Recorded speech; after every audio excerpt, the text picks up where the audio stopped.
Et salut à tous, c'est Victor. Aujourd'hui, on va voir 10 films que vous ne verrez sans doute jamais au cinéma.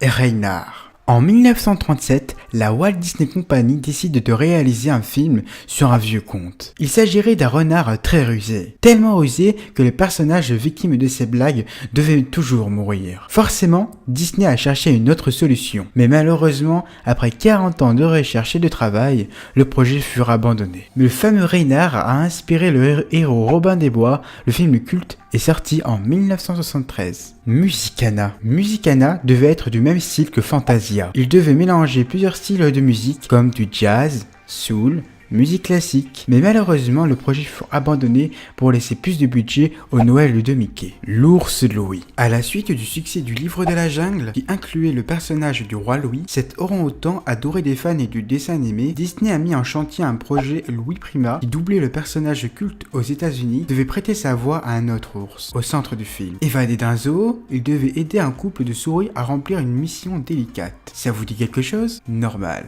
L'idée a été reprise et retravaillée pour donner naissance aux aventures de Bernard et Bianca. Bien des années plus tard, bien après la mort de Walt Disney et Saint Louis Prima, atteint d'un cancer. Army Ants. En 1988, Disney a développé un projet qui avait pour héroïne une fourmi pacifiste, coincée dans un camp militaire. Une jolie idée qui ne s'est pas matérialisée, mais qui a été reprise d'une certaine manière par DreamWorks avec Fourmise et Pixar pour Mille et une pattes. Le prince et le cochon. En 2003, Disney a acquis les droits d'un roman à prix d'or. Les tribulations d'un petit garçon et de son cochon domestique qui veulent voler la lune. Ce qui leur a semblé une excellente idée dans un premier temps leur a visiblement paru pas si intéressant quelques temps plus tard. Malgré l'argent dépensé, le film n'a pas vu le jour. Toute est la maison renversée. Dans les années 90, Henry Selick travaille sur son troisième long métrage après l'étrange Noël de Monsieur Jack et James et la pêche géante, et choisit d'adapter le roman pour enfants Toots and the Upside Down House,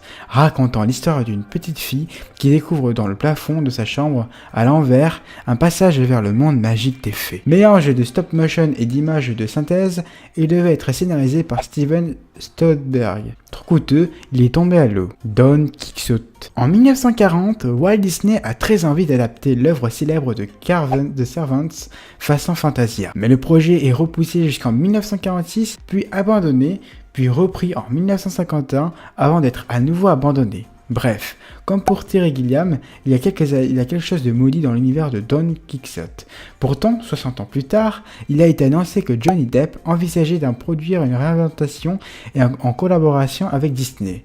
Mais pas animé cette fois. Pas de nouvelles depuis un an. Newt. En 2008, Disney et Pixar annoncent que l'une de leurs prochaines productions sera Newt, un film animé par les deux derniers tritons aux pieds bleus, mâle et femelle, forcés par la science et sauver leur espèce. Mais tout a été annulé abruptement. Le projet Rio, plus avancé chez la concurrence, a été annoncé tant les deux histoires se ressemblaient. Yellow Submarine. Un remake en 3D à un film de Beatles en 1968? Oui, Disney était sur le coup en 2007. Et pas avec n'importe qui, avec Robert Zemeckis, qui sortait tout juste de son expérience de performance capture avec le Pôle Express. Il s'était déjà assuré les droits de 16 chansons du groupe. Il avait même choisi 3 acteurs pour incarner John, George et Ringo, à savoir Dean Lennox Kelly, Cary Elwes et Adam Campbell. Mais des désaccords sur le budget et la direction à prendre ont fini par enterrer le projet. D'autant plus après l'échec cuisant le film de Milo sur Mars qui n'a pas assuré la firme. Et c'est peut-être mieux ainsi.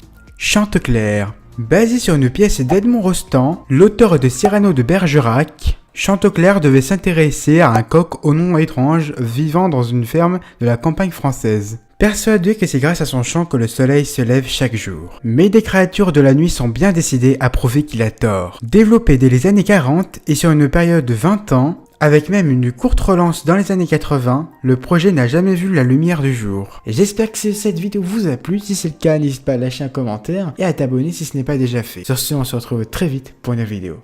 Ciao.